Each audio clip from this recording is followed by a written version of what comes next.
सम्यक दर्शन की वो चर्चा करेगा, लेकिन सम्यक दृष्टि नहीं कहलाएगा। क्यों? क्योंकि सम्यक दृष्टि हो और घर बैठा रहे, अभिषेक के समय अभिषेक ना करे, पूजन के समय पूजन ना करे, अरे तो फिर काय का सम्यक दृष्टि है? जब निर्जरा तत्व के प्रति तुम्हारे मन में बहुमान आ गया, निर्जरा को तुमने परम उपादेय मान लिया, तो फिर आलसी बन करके घरे बैठे बैठे समय निकालना नहीं, वो तो छटपटाएगा। और ऐसे सम्यक दृष्टि भव्य आत्माओं को देखा है कि यदि उनको एक दिन भी अभिषेक करने ना मिले तो उनकी बेचैनी कितनी रहती है। एक दिन यदि उनकी पूजन छूट जाए तो उनको बड़ी तकलीफ होने लगती है। अरे भगवान, कैसा अंतराय कर्म का उदय आ गया, अभिषेक छूट रहा है, पूजन नहीं कर पा रहे हैं। क्योंकि वह सम्यक दृष्टि होने के कारण सम्यक दृष्टि के कर्तव्यों को समझता है। सम्यक दृष्टि के कर्तव्य क्या है, सम्यक दृष्टि का धर्म क्या है, इसको अच्छे तरीके से जानता है। और वह सम्यक दृष्टि अपने भव्य भावों के द्वारा कर्म निर्जरा का पुरुषार्थ करता है। व्रत उपवास करेगा, नियम संयम का पालन करेगा, भगवान की भक्ति करेगा, स्वाध्याय करेगा। और कहा जा रहा, सम्यक दर्शन के साथ अनंत राग का सद्भाव हो ही नहीं सकता। सम्यक दर्शन के साथ अनंत राग का सद्भाव हो ही नहीं सकता, क्योंकि अनंत राग अनंतानुबंधी और मिथ्यात्व के प्रतीक हैं। अनंत राग की जो बात आती है वह अनंतानुबंधी कसाय और मिथ्यात्व की प्रतीक मानी गई। अनंत राग बिना अनंतानुबंधी कसाय के नहीं, बिना मिथ्यात्व की तीव्रता के नहीं। इसीलिए अनंतानुबंधी, अनंत राग अनंतानुबंधी और मिथ्यात्व के प्रतीक हैं। सम्यक दर्शन के साथ अनंत राग का सद्भाव हो ही नहीं सकता। सराग सम्यक दर्शन के साथ चिंतन का जन्म होता है। सराग सम्यक दर्शन के साथ चिंतन का जन्म होता है, किंतु वीतराग सम्यक दर्शन में चिंतन चेतन में लीन हो जाता है। चिंतन कहाँ लीन हो जाता? चिंतन चेतन में लीन हो जाता है, चिंतन चेतन में लीन हो जाता है। सराग सम्यक दर्शन के साथ चिंतन का जन्म होता है, लेकिन वीतराग सम्यक दर्शन में चिंतन चेतन में लीन हो जाता है। सराग सम्यक दर्शन में ज्ञान को सम्यक माना जाता है, सराग सम्यक दर्शन में ज्ञान को सम्यक माना जाता है, जबकि वीतराग सम्यक दर्शन में ज्ञान स्थिर हो जाता है। वीतराग सम्यक दर्शन में ज्ञान स्थिर हो जाता है। बहुत बड़ी बात है। सराग सम्यक दर्शन अलग और वीतराग सम्यक दर्शन अलग। दोनों की पहचान में, लक्षणों में क्या अंतर? सराग सम्यक दर्शन के लक्षणों में प्रसम संवेग अनुकंपा आस्तिक्यादि अभिव्यक्ति लक्षणम प्रथमम सराग सम्यक दर्शनम, पूज्यपाद स्वामी ने सर्वार्थ सिद्धि में लिख दिया। प्रसम संवेग अनुकंपा आस्तिक्यादि की अभिव्यक्ति जो है वह प्रथम सराग सम्यक दर्शन की पहचान है। वीतराग सम्यक दर्शन के लिए क्या कहा? आत्म विशुद्धि मात्रम इतरत, केवल आत्म विशुद्धि वीतराग सम्यक दर्शन की पहचान है। वीतराग सम्यक दर्शन में आत्म विशुद्धि की बात होती है, आत्म विशुद्धि की बात होती है। आगे कहा जा रहा, जिस व्यक्ति में साधर्मी भाइयों के प्रति करुणा नहीं, जिस व्यक्ति में साधर्मी भाइयों के प्रति करुणा नहीं, वात्सल्य नहीं, कोई विनय नहीं, वह मात्र सम्यक दृष्टि होने का दंभ भर सकता है, सम्यक दृष्टि नहीं बन सकता। साधर्मी भाइयों के प्रति यदि वात्सल्य नहीं है, विनय नहीं है, तो सम्यक दृष्टि कैसे कहलाएगा? एक संदर्भ मुझे याद आ गया, बीच में सुनाता हूं। दिल्ली की बात है। किसी एक समय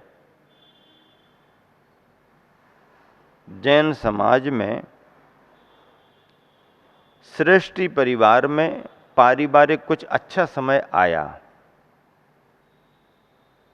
कोई बच्चे का जन्म हुआ, पारिवारिक दृष्टि से शुभ समय आया, अच्छा समय आया। उस श्रेष्ठी ने दिल्ली में जितने भी जैन परिवार थे उन सभी को याद करते हुए सभी के यहाँ खुशी में लड्डू भिजवाए। क्या भिजवाए? लड्डू भिजवाए। श्रेष्ठी सक्षम था, समाज का भी ध्यान रखता था। सभी ने लड्डू स्वीकार कर लिए। सेठ जी के यहां से लड्डू आए, सेठ जी के यहां से लड्डू आए। लेकिन मालूम चला सेठ जी को कि किसी एक साधारण परिवार ने, साधारण से परिवार ने, परिवार के मुखिया ने यह कहकर इनकार कर दिया लड्डू लेने से कि सेठ जी ने मुझे याद किया, ये मेरे लिए बड़े सौभाग्य की बात है। उनका ध्यान मुझ तक गया, लेकिन मेरे और सेठ जी का तो कोई संबंध ही नहीं है। कहाँ सेठ जी और कहाँ मैं, मेरा और सेठ जी का तो कुछ लेन देन भी नहीं है। और जब संबंध ही हमारा नहीं है तो मैं उनके लड्डू क्यों स्वीकार करूं? ऐसा कह करके उस साधारण व्यक्ति ने, जिसकी छोटी सी दुकान, सामान्य सी छोटी सी दुकान थी, पर वो स्वाभिमानी था, परिस्थिति से कमजोर भले था पर मन से स्वाभिमानी और समझदार भी था। खाने पीने की छोटी सी दुकान थी उसकी, उसका काम चलता रहता था, छोटा सा परिवार था, संतोषी प्राणी था। जब उसके घर पर दुकान पर लड्डू आया तो उसने लेने से इनकार कर दिया। देने वालों ने कहा, अरे भाई आप संकोच क्यों कर रहे हो? और ऐसा इस नगर में किस किस का सेठ जी से संबंध है? पर लड्डू तो सभी ने ले लिए ना, लड्डू तो सभी ने ले लिए हैं, सेठ जी से संबंध किस किस का है? वो तो नगर श्रेष्ठी है, इसलिए ले लो। उसने नहीं, मैं ऐसे लड्डू स्वीकार नहीं करूंगा। चलो भाई, स्वीकार नहीं करते तो मत करो। वापस चले गए सभी। जब श्रेष्ठी के सामने बात आई तो यह इस बात का भी जिक्र हुआ कि बाकी तो सबने स्वीकार कर लिए, पर एक व्यक्ति नगर में ऐसा निकला जिसने सेठ जी आपके लड्डू लेने से इनकार कर दिया।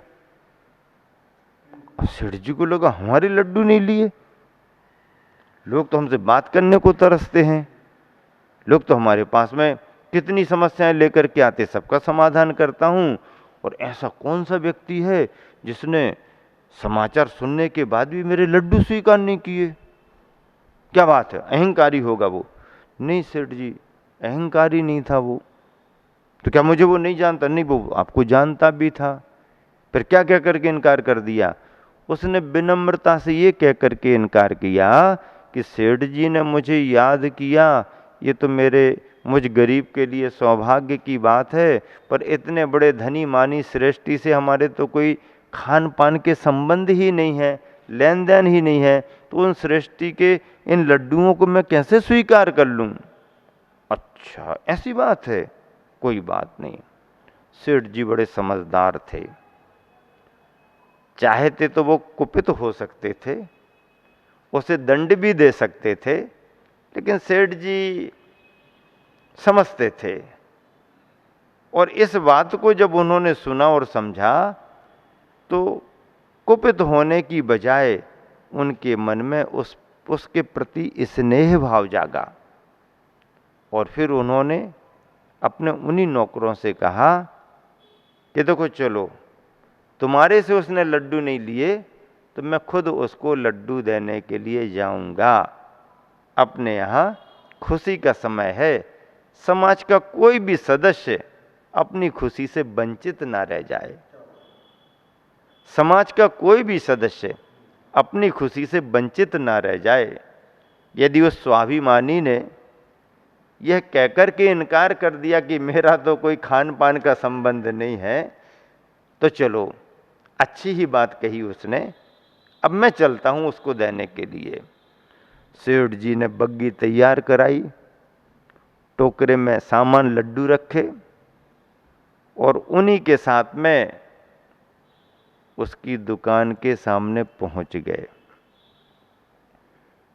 थोड़ा पहले ही सब रुकवा दिया गया ताकि किसी को समझ में ना आए, और लड्डू वड्डू तो वहीं रखे रहे सब, पैदल पैदल चल करके, और सेठ जी उसकी दुकान पर पहुंच गए, सामान्य से वस्त्रों में पहुंच गए। उसे तो लगा कि सामान्य से कोई ग्राहक आया है हमारी दुकान पर। उसने पूछ लिया, और भाई क्या चाहिए तुम्हारे लिए? हाँ, आपके यहाँ चने वगैरह मिलेंगे क्या? हाँ चने मिलेंगे, क्यों नहीं मिलेंगे। ठीक है, गुड़ वगैरह भी मिलेगा? हाँ सब मिल जाएगा, रोज तो बेचता रहता हूँ। कितना चाहिए बोलो? हाँ लूंगा, लेकिन पहले देख तो लूं कि ठीक है प्रकृति उनकी कि नहीं, कुछ खा पी करके तो देखूंगा। देखो ऐसा खाने पीने का काम नहीं है, फिर भी यदि खरीदना हो तो थोड़ा थोड़ा ले सकते हो, खरीदना हो तो, ऐसे खाने पीने को थोड़ी दिया जाता है। आपको कुछ खरीदना हो तो आप ले सकते हो थोड़ा खाने के लिए। हाँ खरीदूंगा खरीदूंगा, क्या भाव है, कैसा है, कैसा तैयार करते, कहाँ से लाते, बातचीत में लगा करके, और जब तक बात चल रही है तब तक डब्बे में से चने के दाने निकाल निकाल करके खाना शुरू कर दिए। चने खाने लगे, थोड़ा सा गुड़ उठा करके खा लिया। हाँ अब ज़्यादा मत खाओ, आपको कितना लेना है जल्दी बताओ। ठीक है, चना तो लेता हूँ अभी, गुड़ भी लूँगा, लेकिन पानी भी तो पीऊँगा ना, कि ऐसे ही ले लूँगा? अच्छा पानी भी पियोगे, ठीक है पानी पी लो, पानी दे दिया, खा पी के पानी पी लिया। अब खड़े होकर के इशारा कर दिया, ले आओ। टोकरा आया और टोकरे में से बड़े बड़े लड्डू निकाल करके उसके सामने रख दिए। जैसे ही लड्डू रखे गए, वो फटी फटी आंखों देखने लगा, कहीं ऐसा तो नहीं कि ये सेठ जी आ गया हो। देखता रहा। सेठ जी कहने लगे, क्या देख रहे हो भाई, ये लड्डू हैं खुशी के लड्डू। नगर में सेठ के यहां पर ऐसा ऐसा हुआ है, आप जैनी हो, साधर्मी बंधु हो, स्वीकार करो। और हमारा उन सेठ जी से कोई लेन देन नहीं है, कोई संबंध नहीं है, खाने पीने का कोई रिश्ता नहीं है, मैं क्यों स्वीकार करूं? अरे तू नहीं समझता ना, वही सेठ तो तुम्हारे सामने आ गया है, और अभी अभी तो तुम्हारी दुकान के चने और गुड़ उसने खाए, तुम्हारे घर का पानी पिया ना। वो तो सेठ जी के पैरों में गिर गया, अरे सेठ जी आप इतने महान हो, इतने महान हो कि हमारे जैसे गरीब के घर आप स्वयं लड्डू देने आए हो, आपको अपनी समाज के सदस्यों का कितना ध्यान रहता है। फूट फूट करके रोने लगा। सेठ जी ने उठा करके उसको गले लगाया और समझाते हुए कहा कि भाई तुम भले दूर हो, भले सामान्य परिस्थिति में हो, पर मैं तुम्हें समाज का अंग मानता हूं। तुम समाज के महत्वपूर्ण व्यक्ति हो, तुम जैनी हो। उन्होंने कहा कि शरीर के अलग अलग अंग होते हैं और यदि पैर में तकलीफ है तो पैर की तकलीफ नहीं मानी जाती है, पूरे शरीर की तकलीफ मानी जाती है। अंगुली के एक पोर में यदि कोई तकलीफ है, फोड़ा फुंसी है, तो केवल उसी पोर का कष्ट नहीं माना जाता, वो कष्ट भी पूरे शरीर का माना जाता है। कोई अच्छा समाचार सुनने को मिलता है तो मन में प्रसन्नता आती है, तो वो प्रसन्नता केवल दिमाग मन की नहीं रहती है, पूरे शरीर में उसका अनुभव होता है। ठीक ऐसे ही समाज का प्रत्येक सदस्य हमारी समाज का अंग माना जाता है। अब यदि सुख है तो पूरी समाज का सुख माना जाएगा और दुख है तो पूरी समाज का दुख माना जाता है। अब आप लड्डू लेने से इनकार नहीं कर सकते और ये भी नहीं कह सकते कि हमारा सेठ जी से कोई संबंध नहीं है, देख तेरे ही सामने चने खाए कि नहीं, गुड़ खा करके तेरे सामने पानी पिया कि नहीं। अब तो अस्वीकार करने की कोई बात नहीं।